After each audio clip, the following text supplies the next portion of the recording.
Welcome, friend.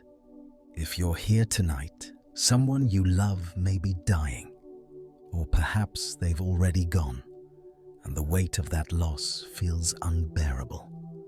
Your chest tight, your throat aching, the tears that won't stop or won't come at all.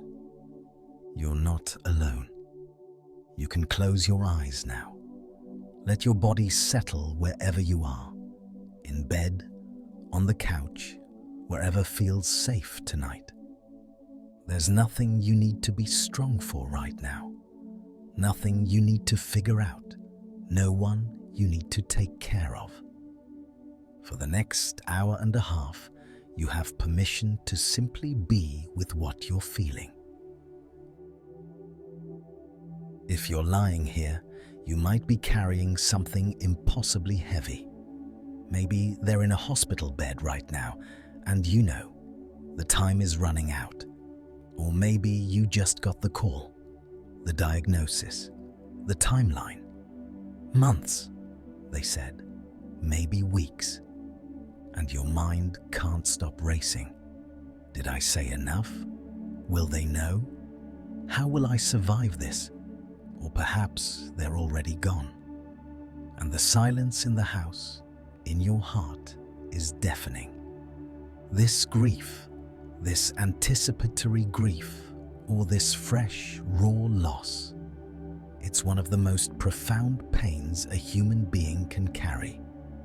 And tonight, lying here in the quiet, it might feel especially unbearable.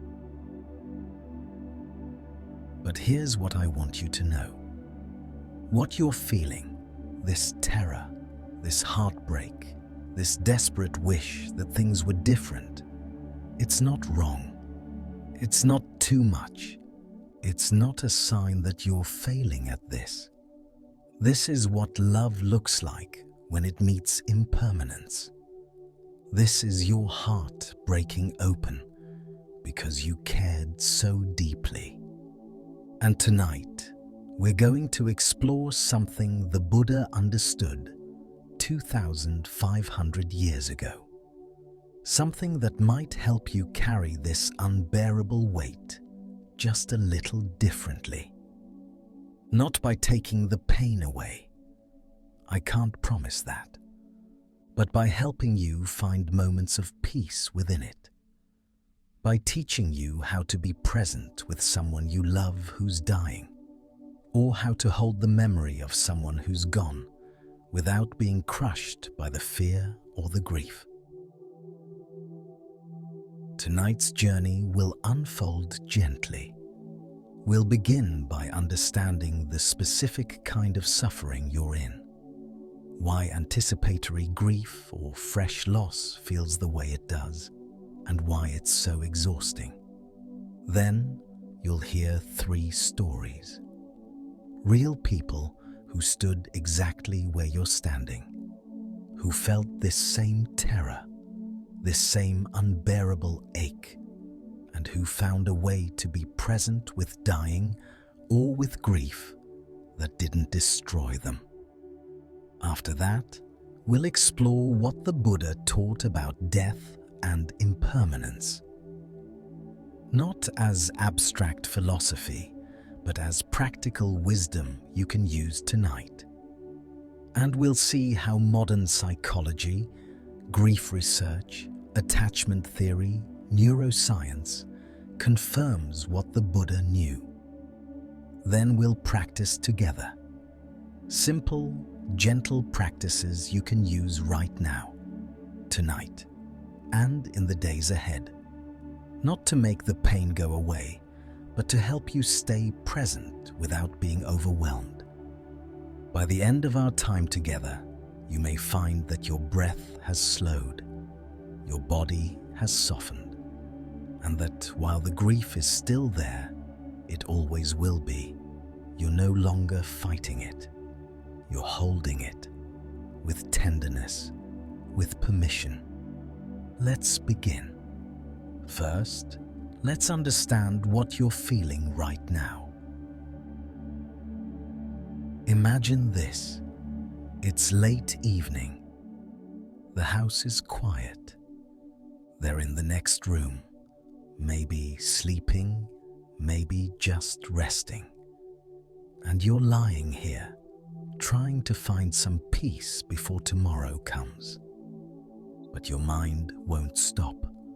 You're counting the days, the weeks, if you're lucky, trying to memorize everything. The way they laugh, though they laugh less now. The way they say your name. The particular way they hold their coffee cup or turn their head when you walk into the room. You're trying to capture it all, store it away, because soon, maybe next month, maybe next week, maybe sooner than anyone expected, they won't be here anymore. And that thought makes your chest so tight you can barely breathe. Or maybe they're already gone, and you're lying here with the weight of all the things you didn't say, all the conversations you meant to have. I should have told them more. I should have visited more. Why did I waste so much time on things that didn't matter? The regret sits on your chest like a stone. And underneath it all is this question you can't stop asking. How will I survive this? How does anyone survive this? Your body feels it too. That knot in your stomach that never quite goes away. The exhaustion that sleep doesn't fix. Because even when you sleep, you dream about them, about losing them, about the moment you'll have to say goodbye. Or you dream they're still here, and waking up to remember they're gone feels like losing them all over again. You might find yourself crying at random moments, in the shower, while making coffee, driving, or maybe you can't cry at all, and that feels wrong too, like you're not grieving correctly. Your friends say, "Let me know if you need anything," but you don't even know what you need.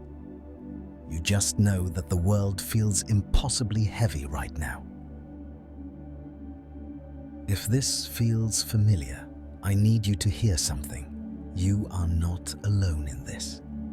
Right now, at this very moment, millions of people around the world are lying awake carrying this same unbearable weight, this same terror of losing someone they love, this same exhaustion from anticipatory grief, from grieving someone who's still here but slipping away, or this same fresh, raw wound of a loss that just happened.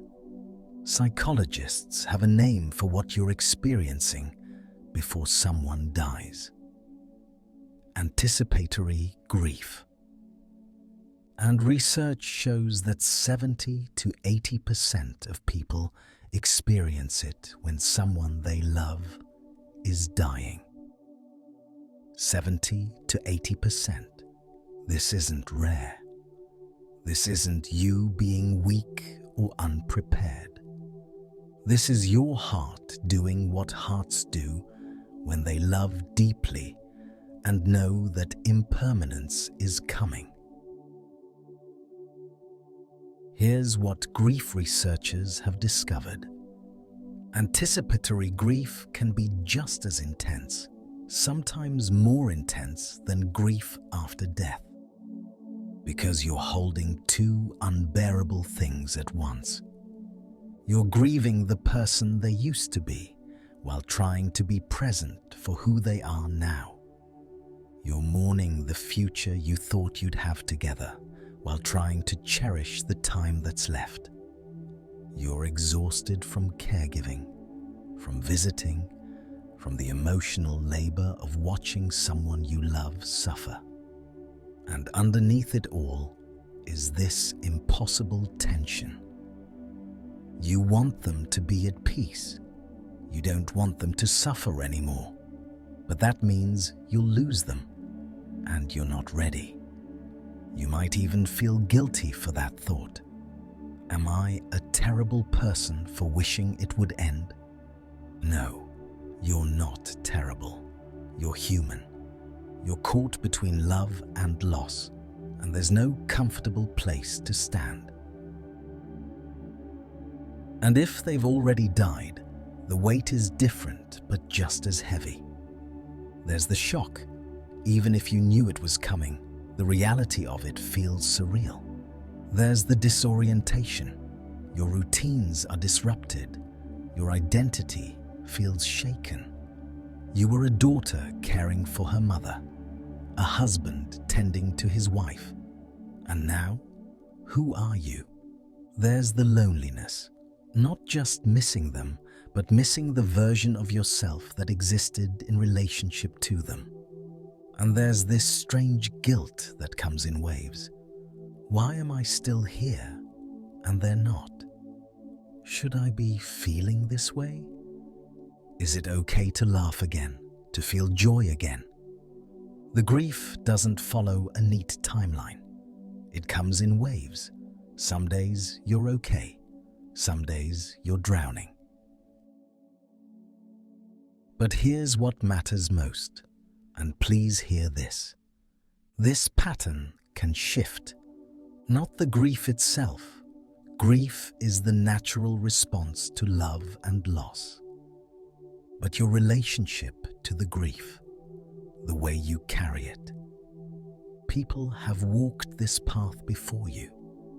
They felt this same terror of losing someone, this same exhaustion of being with someone who's dying, this same crushing weight of fresh loss. And they found a way to be present with death, with dying, with grief that didn't destroy them. Not by becoming numb, not by moving on or getting over it, but by learning something the Buddha taught 2,500 years ago, that impermanence is not the enemy, that death is not a failure, that grief is love with nowhere to go, and that's sacred, not shameful. Let me tell you about 3 people who understand exactly what you're feeling. Margaret, whose mother was dying of cancer. Robert, who lost his wife suddenly and wasn't ready. And Sophia, whose father had been slipping away from Alzheimer's for 5 years. Their stories might help you see your own path forward. Not a path out of grief, but a path through it. Let me tell you about Margaret. She's 47, a high school teacher in Seattle. Her mother, Linda, was diagnosed with terminal pancreatic cancer. The doctors said 6 months, maybe less. Margaret thought she'd be prepared. She's the organized one in the family, the planner, the one who handles things. But nothing prepared her for this. Every conversation with her mother felt like it might be the last one. Every phone call, is this it? Is this the call? Every visit to the hospital, she'd walk in thinking, will she still recognize me today? Margaret found herself unable to be present. She'd sit by her mother's bed, holding her hand, but inside, she was screaming. This can't be happening. Not yet. I'm not ready. She'd make excuses to leave early. I have papers to grade. I have meetings. The truth was, she couldn't bear it. Couldn't bear watching her mother, this woman who raised her, who taught her everything, become so small, so fragile. Margaret started avoiding visits altogether, and then the guilt would crush her. What kind of daughter am I? She's dying and I can't even sit with her. One night, after yet another avoided visit, Margaret broke down in her therapist's office. "I don't know how to do this," she sobbed. "Every time I'm there, I feel like I'm suffocating. But every time I'm not there, I hate myself." Her therapist asked her something simple. "Margaret, what are you running from?" Margaret stopped. "I don't know. The pain? Watching her die? And what happens if you stop running?" Margaret couldn't answer. The thought terrified her. But her therapist said something that changed everything. "You can't stop your mother from dying, but you can stop running from this moment, the moment you have right now." The next day, Margaret went to the hospital. She didn't bring work, didn't bring distractions. She just sat by her mother's bed. And instead of talking, she did something different. She just breathed. Her mother was sleeping, her breath shallow, labored. And Margaret matched her breath to her mother's. In, out, in, out. For the first time in months, Margaret wasn't planning the next thing, wasn't rehearsing goodbye speeches in her head, wasn't imagining the funeral. She was just there, with her mother, breathing. Her mother woke up, looked at her, smiled weakly. "You're here," she whispered. "I'm here, Mom. That's all I need." Margaret started crying. But it wasn't the panicked, choking tears she'd been holding back for months. It was release. It was presence. It was love. From that day forward, Margaret visited every day, and she practiced the same thing: sitting, breathing, being there. Some days they talked, some days they didn't. But Margaret was no longer running. Her mother died 4 months later. Margaret was holding her hand. The last thing her mother heard was Margaret's voice. "I'm here. I love you. You can let go now." And after it was over, Margaret felt something unexpected. Not relief, not joy, but peace. She had no regrets. She hadn't run.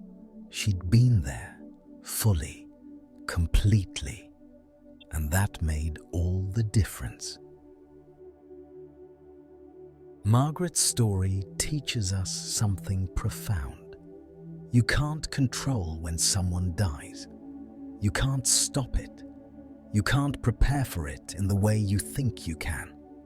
But you can control whether you truly show up, whether you're present, not perfectly, not without fear or pain, but present, in this moment, this breath, this goodbye. Now, Margaret's journey was about learning to be present. But sometimes the pain looks different. Let me tell you about Robert. Robert is 52, an engineer in Boston. He and his wife Anne had been married for 23 years. Anne was diagnosed with stage 4 ovarian cancer. The doctors said they had a year, maybe more with treatment. Robert believed them. He had to. He made plans. They'd travel. They'd have those conversations they'd been putting off. They'd do everything they wanted to do. But Anne died 3 weeks after diagnosis. 3 weeks. There was no time for plans, no time for final trips, no time for closure. One day she was weak but talking. The next day she was unconscious. 3 days later she was gone. Robert didn't get to say goodbye. Not really. The grief hit him like a freight train. Not just sadness, rage. Rage at the doctors who said a year. Rage at the universe for taking her so fast. Rage at himself for not saying enough, for wasting time on stupid things. We fought about the dishes 2 days before she died, he told me. The dishes. Of all things, the dishes. And that's one of the last real conversations we had. Robert couldn't sleep. When he did, he dreamed she was still alive, and waking up was like losing her again. Every morning, for the first 3 seconds, he'd forget, and then reality would crash back down. He lost 15 pounds, stopped showering regularly. His friends worried, his kids worried. I wasn't ready, he kept saying. I wasn't ready at all. Nobody told me it would be this fast. 6 months after Anne's death, a friend dragged him to a grief support group. Robert didn't want to go. What's the point? They can't bring her back. But he went, and he sat there, arms crossed, angry. The group facilitator, an older woman who'd lost her husband, asked the room, "How many of you feel like you weren't ready?" Every hand went up. Robert looked around. 15 people, all with the same look, the same brokenness. The facilitator smiled sadly. "Here's what I learned," she said. "You'll never be ready. No one is. There's no such thing as a good goodbye. There's no amount of time that would have made it easier." Robert started to argue, but she continued. "The question isn't, was I ready? The question is, did I love? And you did. The fact that you're here in this much pain, that's proof you loved her." Something shifted for Robert that night. Not the grief. The grief was still there, still unbearable. But the story about the grief changed. He'd been torturing himself with, "I should have been ready. I should have had more time. I should have said more." And now he realized there was never going to be enough time. Even if Anne had lived a year, he'd still feel this way. Even if they'd had those perfect goodbye conversations, he'd still miss her this much. The problem wasn't that he didn't do enough. The problem was that she died. And death is always too soon, always unfair, always unbearable. Robert started going to the group every week. He started journaling, writing letters to Anne he'd never send. He practiced something one of the group members suggested, RAIN. When the rage or the grief overwhelmed him, he'd stop, recognize it, allow it, investigate where he felt it in his body, and nurture himself through it. "This is grief," he'd say to himself. "This is what it feels like to lose someone you love. It's okay. I'm okay." It's been 2 years now. Robert still grieves. He thinks about Anne every day, but he's not drowning anymore. He's learned to carry her with him, not as a burden, as a presence. She's in his memory, in his heart, in the stories he tells their grandkids about her. And he's found meaning. He helps run the grief group now. He holds space for people who are where he was, drowning, angry, not ready. And he tells them the same thing. You'll never be ready, but you can learn to carry it. Robert's story teaches us this: not ready is the only honest response to death. No one is ready. There's no amount of preparation, no amount of warning that makes losing someone you love feel okay. But the question isn't, am I ready? The question is, can I be present anyway? Can I hold this grief with tenderness, even though it hurts? Now, Robert's path was about sudden loss. But there's another kind of grief, the long goodbye. Let me tell you about Sophia. Sophia is 34. She's a nurse in Chicago. Her father, Jamal, was diagnosed with early-onset Alzheimer's when he was only 62. For 5 years, Sophia watched him disappear. First, he forgot little things: where he put his keys, what day it was. Then bigger things: names of grandchildren, recent conversations. Then, last year, he stopped recognizing her. Sophia would visit, and her father, the man who taught her to ride a bike, who walked her down the aisle, would look at her like a stranger. "Who are you?" he'd ask. Every time, it broke her. Sophia found herself in an impossible position. She was grieving someone who was still alive. Her father was there, physically, but the person he'd been, gone. She'd mourn him and then feel guilty. He's not dead yet. Why am I acting like he is? But then she'd visit, and he wouldn't know her, and she'd think he's already gone. She was exhausted, bone deep exhausted, from caregiving, from the emotional whiplash, from holding two truths at once. He's here, but he's not. And underneath it all was this terrible, shameful thought she couldn't shake. I wish it would end. For him, for me.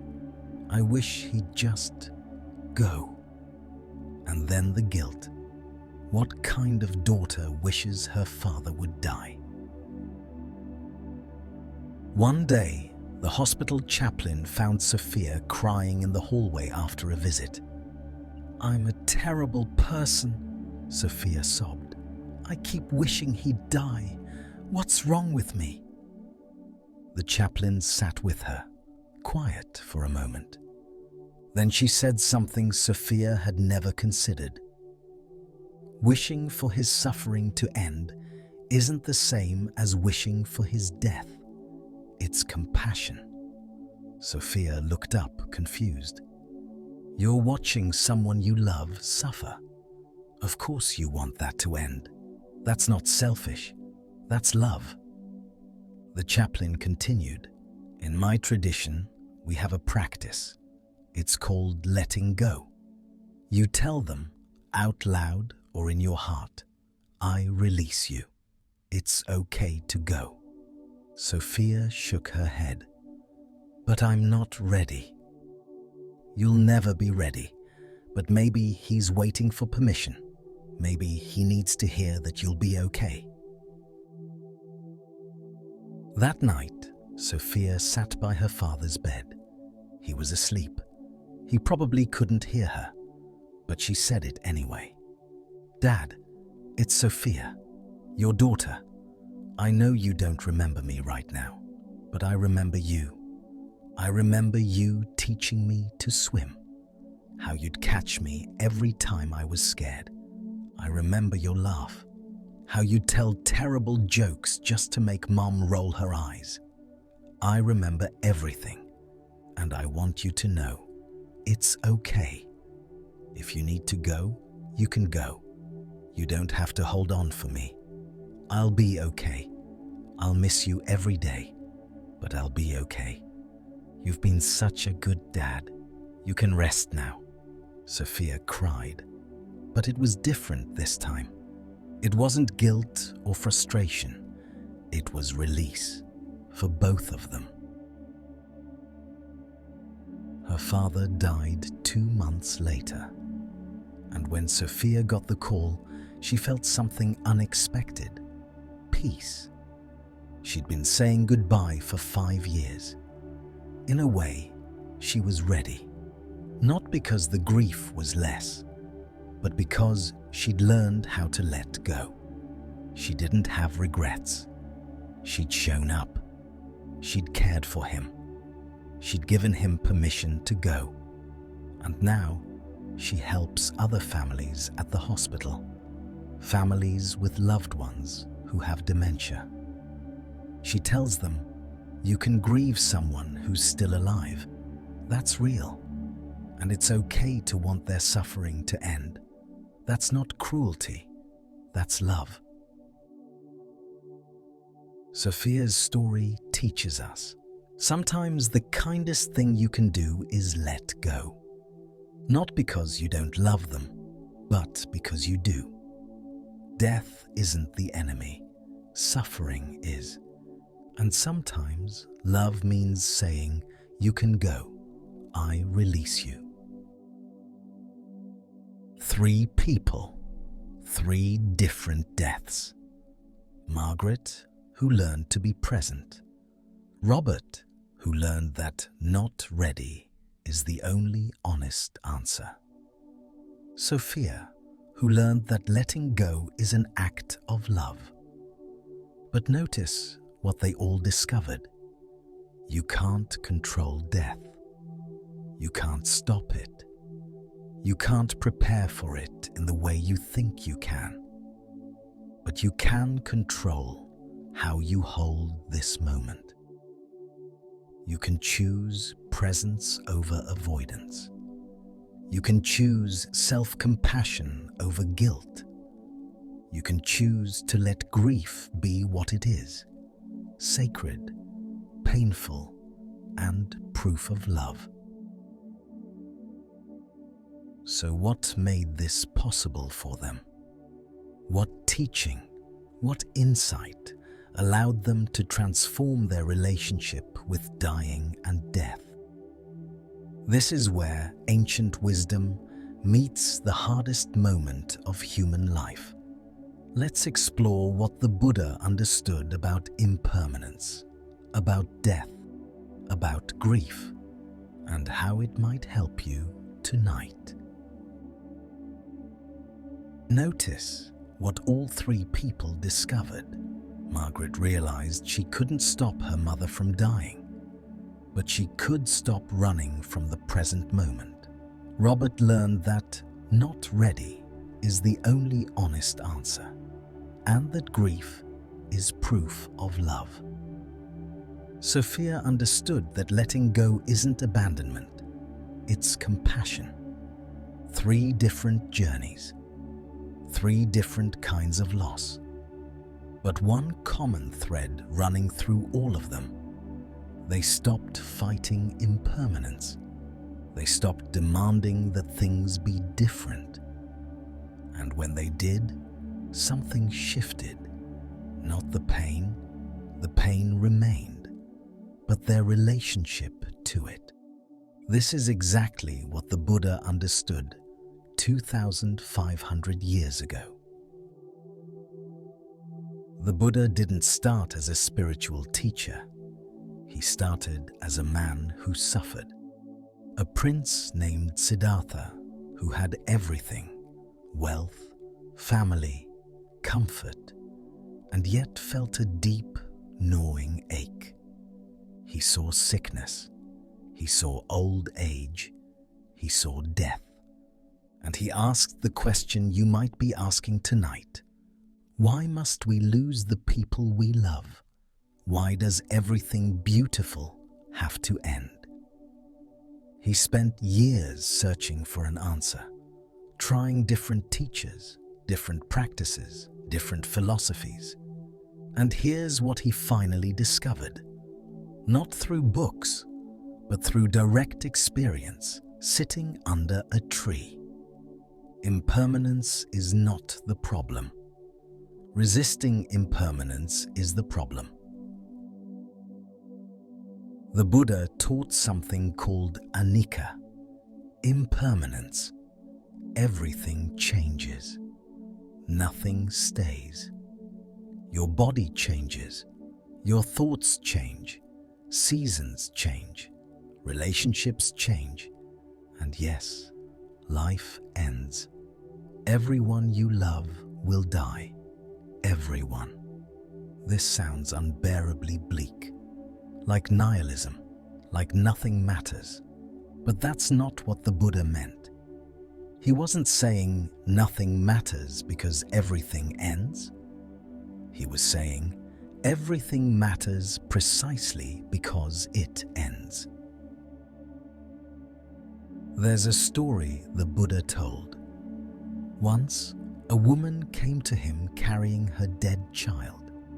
Her baby had died suddenly, unexpectedly, and she was drowning in grief. She begged the Buddha, "Please, bring my baby back to life. You're a holy man. You have powers. Please." The Buddha looked at her with deep compassion, and he said, "I will help you, but first, I need you to do something. Go to every house in the village and bring me a mustard seed, just one tiny seed, from any home that has never known death." The woman was desperate. She would do anything. So she went, house to house, door to door. "Has your family ever lost someone?" she asked. "The first family? Yes, my father died last year. The second, my sister died in childbirth. The third, we lost our son when he was 5. House after house, the same answer. Every single home had known loss. She returned to the Buddha empty-handed, but something had changed in her. She realized death is not personal, it's universal. Grief is not a punishment for something she did wrong. It's the price of being human, the price of loving. This is the first teaching the Buddha offers you tonight. Impermanence, death, is not a mistake in the system. It's not something that shouldn't have happened.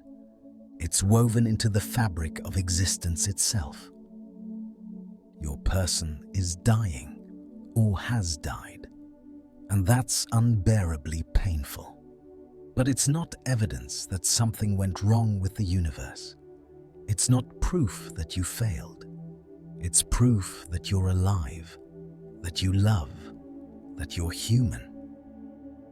The Buddha would say, "Of course it hurts. Of course you're not ready. How could you be?" This is the first arrow, the pain of impermanence. But here's the crucial part, and this is where your suffering can shift. There's a second arrow, and that arrow you're shooting yourself. The Buddha told another story. Imagine you're walking through a forest. Suddenly, an arrow strikes you. It hurts. Badly. That's the first arrow. That's life. That's impermanence. That's death. You can't avoid it. But then, immediately, you grab another arrow and you shoot yourself again. Why me? Why did this happen? This shouldn't be happening. I can't survive this. What did I do to deserve this? That's the second arrow. That's the story you're telling about the pain. The first arrow is unavoidable. Death happens. Loss happens. But the second arrow, the self-blame, the "I should have," the "I can't survive this," that's optional. Think about Margaret. The first arrow, her mother was dying.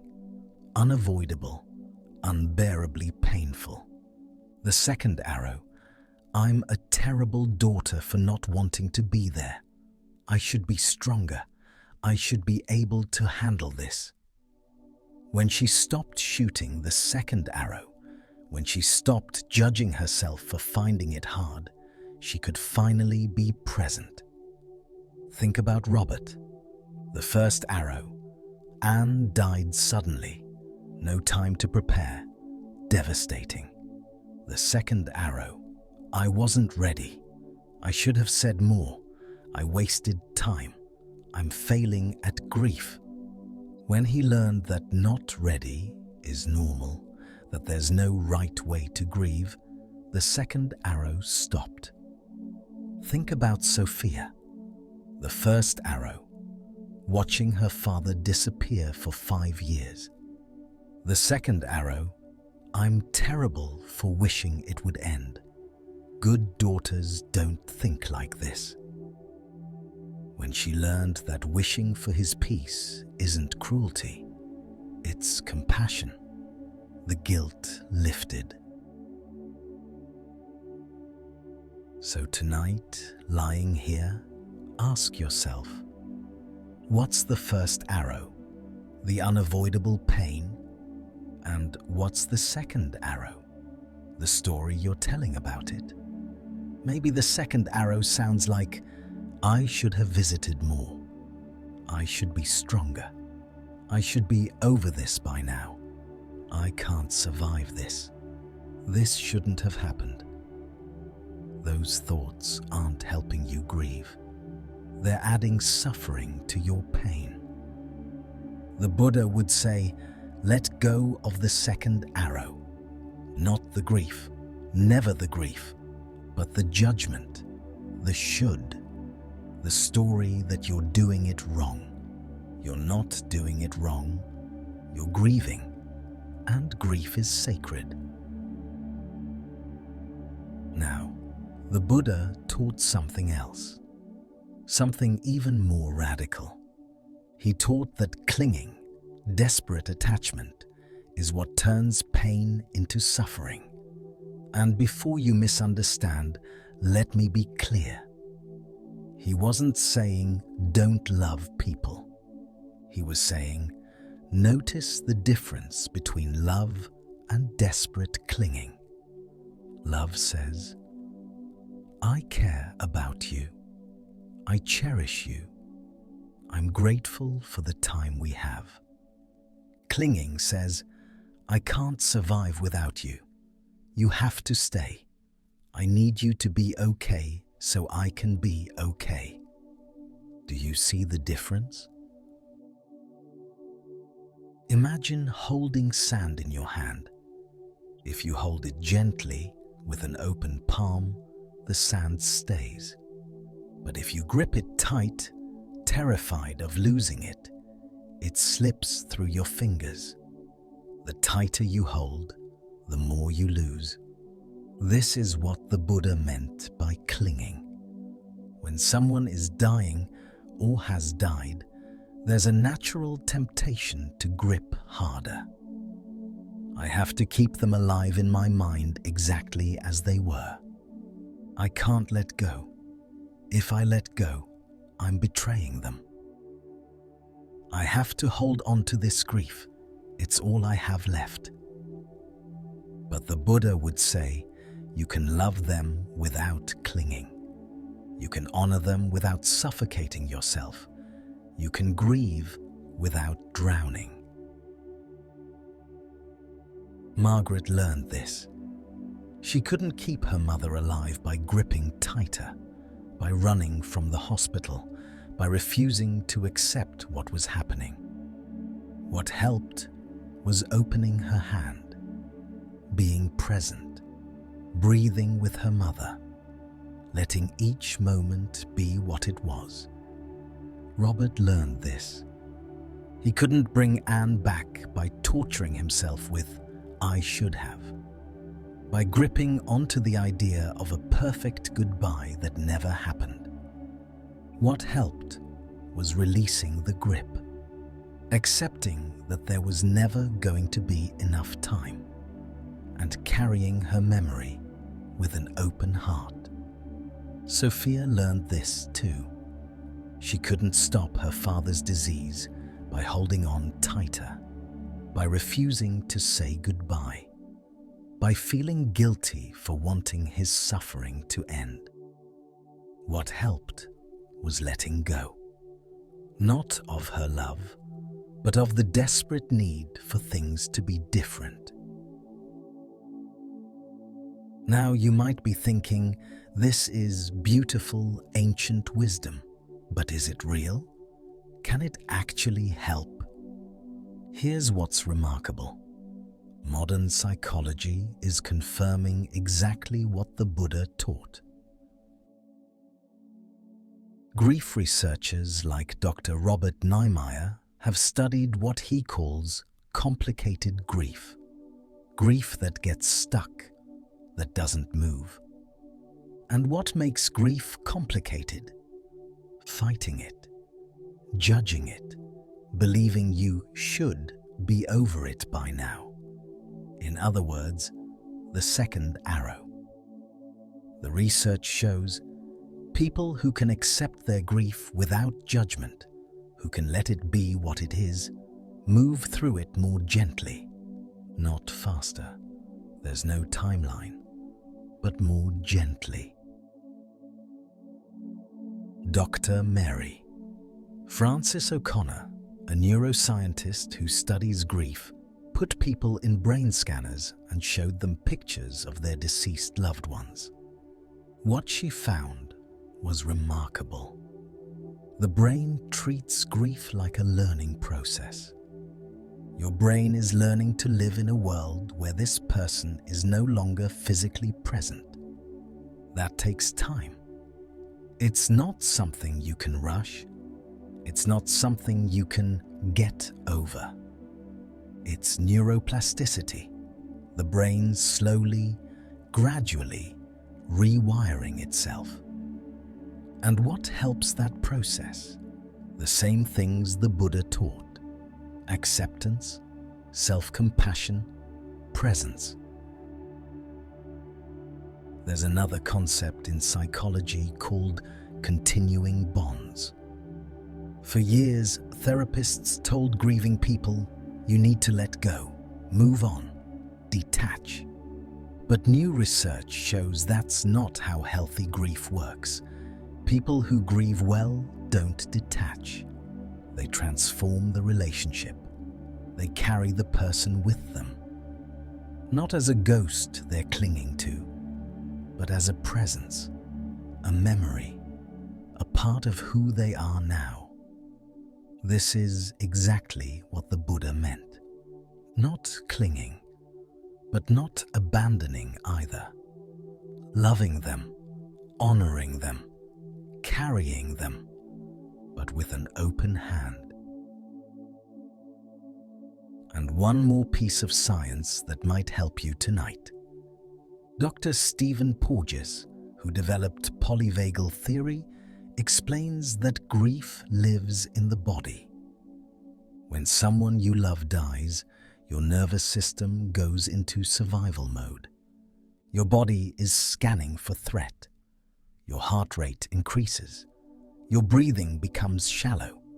This is why grief feels physical, why your chest hurts, why you can't sleep. Your body is trying to protect you from a loss it perceives as life-threatening. And the way to calm that system? The same practices the Buddha taught: breathwork, self-compassion, present moment awareness. When you breathe slowly, when you place a hand on your heart and speak kindly to yourself, you're literally telling your nervous system, I'm safe. I can survive this. And over time, not all at once, but gradually, your body learns. Yes, you lost them. Yes, it's unbearable, but you're still here. you're still breathing, and you can survive this. So what does all of this mean for you lying here tonight? It means the pain of losing them or of watching them die is unavoidable. That's the first arrow. That's impermanence. That's life. But the second arrow, the I should have, the I'm failing, the I can't survive, that's optional. You can put down that arrow. It means you can love them without clinging. You can grieve without suffocating. You can honor them by being present, not by drowning. It means your body, your brain, your heart, they're all capable of healing, not forgetting, not moving on, but learning to carry this loss, integrating it, living with it, not despite the grief, with the grief. Because grief is love, and love doesn't end when someone dies. It just changes form. The Buddha would look at you tonight and say, "Of course this hurts. Of course you're not ready.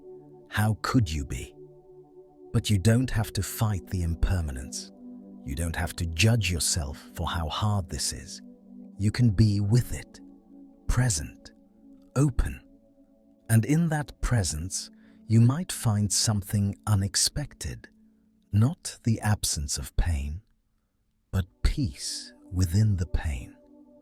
Not the return of who you lost, but the discovery of how to carry them forward. This is possible. People have done it before you, and tonight you're going to learn how.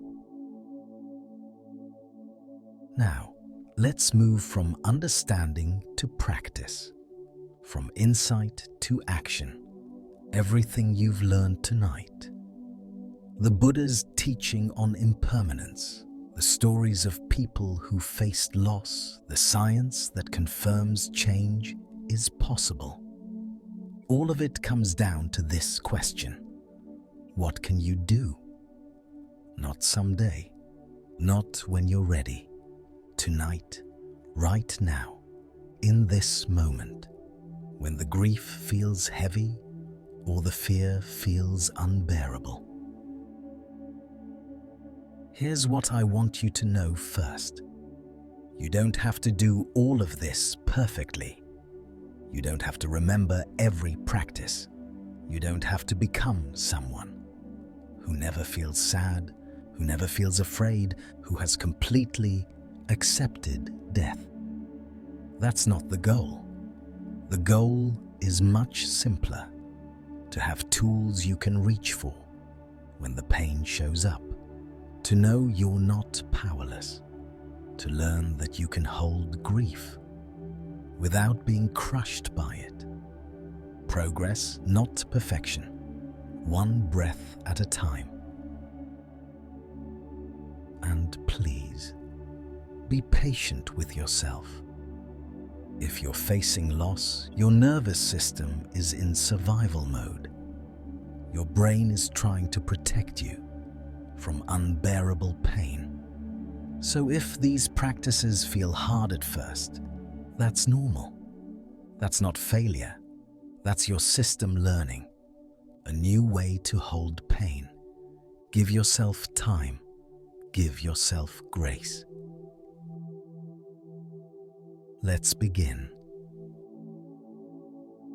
The first practice is for those moments when the grief hits suddenly. Maybe you're going about your day and then a memory, a song, someone mentions their name, and suddenly your chest tightens, your throat closes. The wave of grief threatens to knock you over. When that happens, your instinct might be to push it away. Not now. I can't deal with this now. I have to be strong. If I start crying, I won't stop. But here's what the Buddha understood. What we resist persists. When you push grief away, it doesn't leave. It just goes underground, waiting, building pressure. So instead, we're going to practice something different. We're going to practice softening and allowing.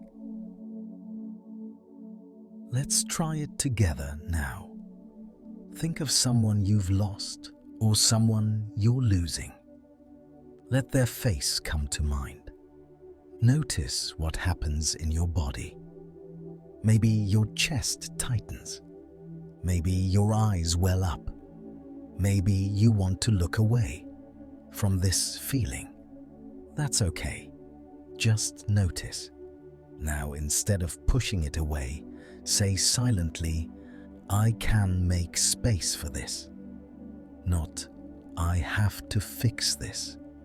Not, "I have to stop feeling this." Just, "I can make space for this." Put your hand on your heart. Feel the warmth of your own hand and breathe. Not to make the grief go away, just to remind yourself you're still here. You're still breathing. This grief is here and you're here. Both things can be true. As you breathe, imagine your chest softening around the grief, not pushing it away, not clinging to it, just making room, the way the sky makes room for clouds. The clouds are there, dark, heavy, but the sky doesn't fight them. The sky just holds them as they pass through. You can do the same. Stay with this for a few more breaths. Hand on heart, making space, softening. This is the practice. Not making the grief disappear, but learning that you can feel it without breaking. You can hold it without drowning.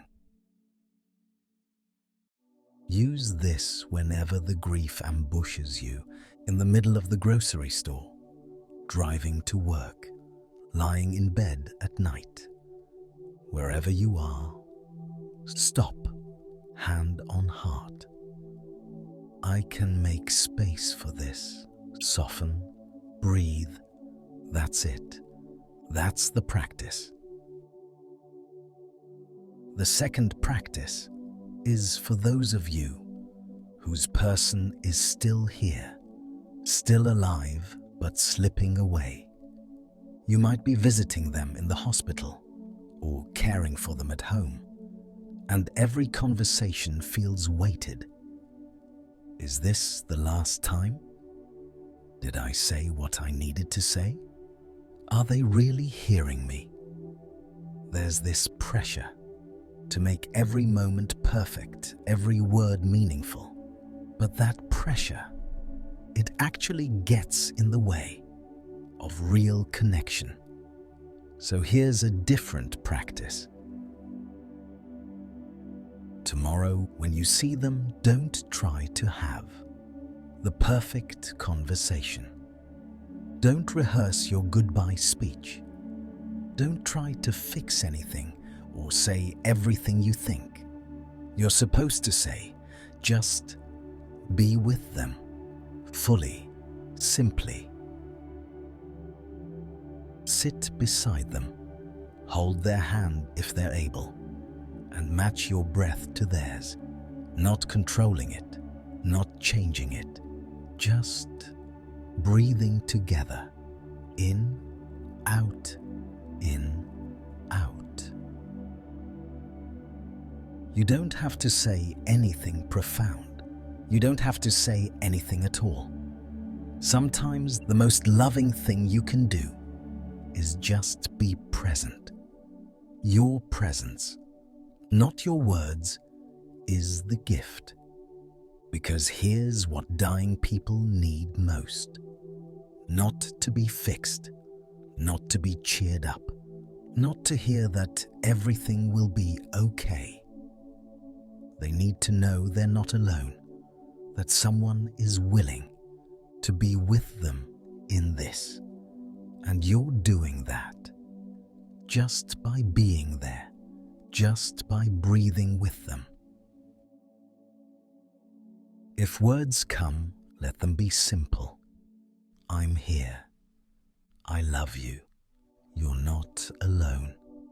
That's enough, more than enough. And if there are things you feel you need to say, words that have been stuck in your throat for years, you can say them. Not because you have to, not because time is running out, but because you want to. I forgive you. Thank you. I'm sorry. I love you. Simple words, true words. But please, don't torture yourself trying to find the perfect words. There are no perfect words for goodbye. The perfection is in showing up, in being there, breathing together. That's the practice. The third practice is one you can do, whether they're still here or already gone. It's a practice of loving kindness, metta, for them and for yourself. Let's do it together now. Close your eyes or soften your gaze. Bring them to mind. See their face, hear their voice, and silently, from your heart, offer them these words. May you be at peace. Say it again. May you be at peace. May you be free from suffering, whether they're in pain now or have already passed ... May you be free from suffering. May you know how deeply you are loved. Let them feel it even if they can't hear the words. May you know how deeply you are loved. And if they're still here, facing death, add this. May you let go when it's time. Not because you want them to go, but because you love them enough to give them permission to release them from the burden of staying for you. May you let go when it's time. Now turn that same kindness toward yourself, because you're carrying something unbearable and you need compassion too. Place your hand on your heart again and say to yourself, may I find peace in this pain. Say it gently, like you're speaking to someone you love. May I find peace in this pain. May I be gentle with myself. You don't have to be strong every moment. You don't have to hold it together. May I be gentle with myself. May I know that grief is love, that this ache in your chest, it's not weakness. It's proof that you loved deeply. May I know that grief is love. May I carry them with me without being crushed by their absence. They don't have to be physically here for their love to remain. May I carry them with me without being crushed by their absence. You can return to these words anytime you need them, in the hospital room, at the funeral, in the middle of the night, when the grief feels too heavy. May you be at peace. May I be at peace. May you be free. May I be free. These aren't just words. They're an offering, a way of holding love and loss at the same time. And for those of you whose person has already died, there's one more practice. You might feel like you can't talk to them anymore, like the conversation is over. But here's what I want you to know.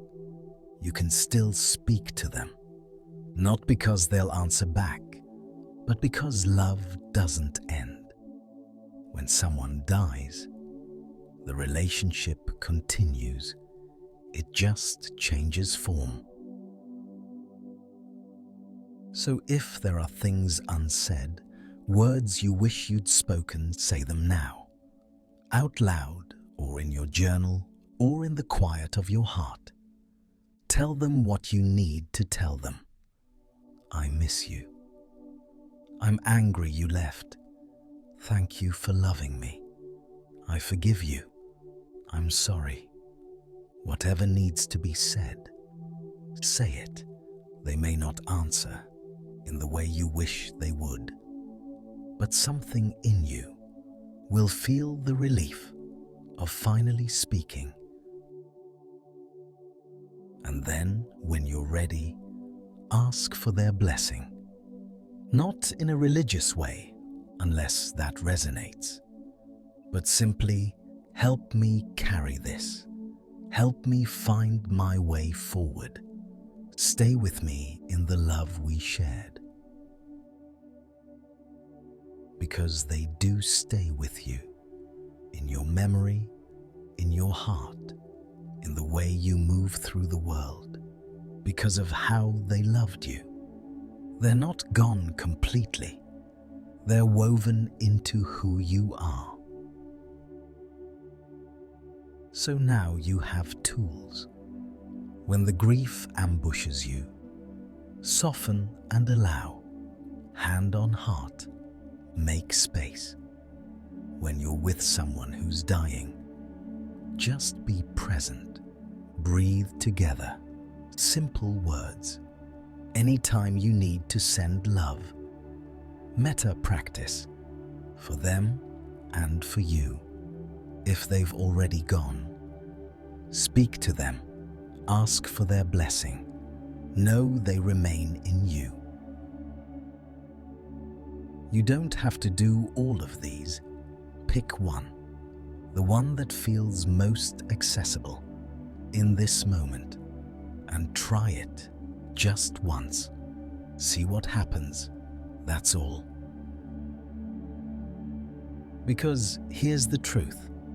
You don't heal by doing everything perfectly. You heal by showing up, imperfectly, honestly, with your whole broken heart, and trusting that small practices create big shifts. One breath at a time, one moment at a time, one act of presence at a time. You're already doing it. Right now, right here.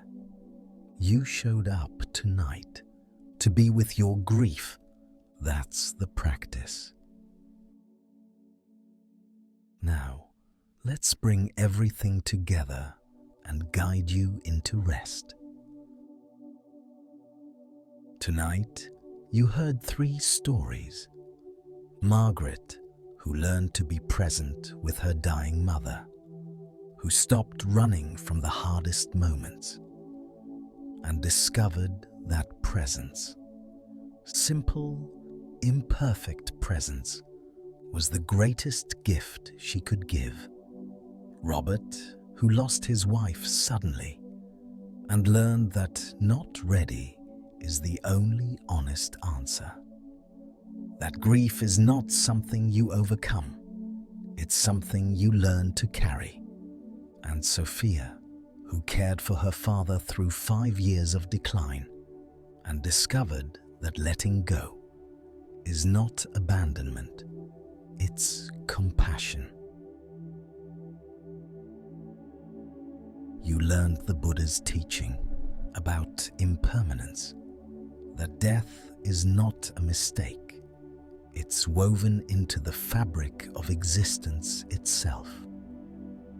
The first arrow is the loss. The second arrow is the story. This shouldn't be happening. I should have done more. I can't survive this. That second arrow is optional. You learned about attachment, the difference between love and desperate clinging. Love says, I care about you. I'm grateful for the time we have. Clinging says, I can't survive without you. You have to stay. You can love someone deeply without gripping so tight it hurts. And you practiced. You softened and allowed the grief. You breathed with someone you love. You offered metta, loving kindness, to them and to yourself. You learned that presence is the gift, not perfection. Not having all the answers, just being there, breathing, holding space. Now here's something important. You don't need to remember every word I've said. You don't need to get this all right. Your heart already knows how to grieve. Your body already knows how to love. All you've learned tonight, it's not new information. It's remembering what you already are. Beneath the fear, beneath the stories, beneath the grip. So let it all go now. The teachings, the practices, the stories, even these words. Just let it all go. What remains is this. You loved them. You love them still. And that love, it doesn't end with death. It changes form, but it doesn't end. Feel your body now.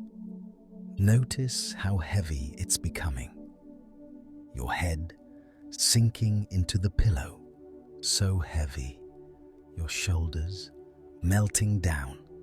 All that tension you've been holding. In your jaw, in your chest, in your stomach. You can release it now. Your arms, so heavy. Your legs, like anchors. Each breath, a little slower than the last. In and out. In and out. You're safe here. You're held. The night holds you. The earth holds you. Gravity holds you. You don't have to hold anything anymore. Your grief is here. That's okay. It doesn't have to go away. For you to rest, you can feel the ache and still let your body soften. Both things can be true. Let your breath carry you now, down, deeper, into rest. You've done enough today. You've carried enough. For now, just this breath, just this moment, just rest. May you rest deeply tonight. May you be held by something older than words, deeper than understanding. May you wake tomorrow with a little more light than you had today. May you know deep in your bones that grief is not punishment. It's the price of love, and love is never wasted. may you remember that your loved one, whether they're still here or already gone, they lived. You loved them. That will never change. May you be gentle with yourself in the days ahead. You don't have to be strong every moment. You don't have to have answers. You just have to breathe, one breath at a time. May they be at peace wherever they are, and may you too find moments of peace, even in this unbearable pain. May you carry them with you, not as a burden, but as a blessing. They shaped you, they loved you, they remain in you. May you sleep now, held by the vast night, cradled by darkness, safe in this moment. May your dreams be gentle. May morning come softly. May you find, even in grief, small moments of grace. Rest now. Rest. There's nothing left to do now. No one to save. No goodbye left unsaid. No question left unanswered. For now, just this breath, this darkness, this stillness. You can let go now of the fear, of the guilt, of the questions that have no answers. Let go. Your body is so heavy now, sinking deeper, held by the earth, held by the night, held by love itself. Safe. You are safe. Breathing in, out. Nothing to hold, nothing to fix, nothing to understand. Just this. Your breath, so quiet now, barely there. Sinking down, deeper, gone. Sleep. Rest. Let go. The night holds you. The darkness cradles you. You are not alone. Sleep now. Sleep. Rest well, friend.